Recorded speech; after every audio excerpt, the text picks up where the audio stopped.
Отдай! Это не смешно! Перестань, мне больно! Что я вам сделал? Буллинг бұл жай ғана жаңа сөз емес. Бұл көптеген балалар үшін шынайы өмірдегі мәселе. Буллинг немесе қудалау күштер тең емес жағдайда қайталанып отыратын агрессия.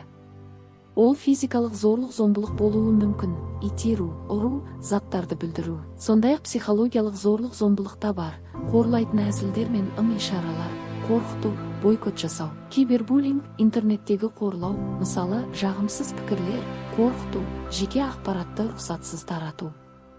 Бұл шынымен буллинг пе? Оған өте ауыр болды, бірақ ол бұл жағдаймен ештеңе істей алмады. Оны тіпті ешкім тыңдамады.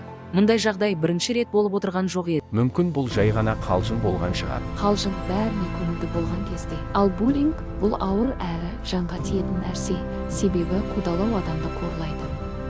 Буллингтің құрбаны кез келген оқушы болуы мүмкін, және бұл оның немесе оның кінәсі емес. Мектеп қауіпсіз орта болуы тиіс. Буллингті жеңу үшін бәріміз бірігуіміз керек. Балалар, мұғалімдер, ата-аналар. Буллингке батыл әрі адал түрде қарсы тұрып, бір-бірімізді қолдауымыз қажет. Буллинг менің мектебімде жоқ.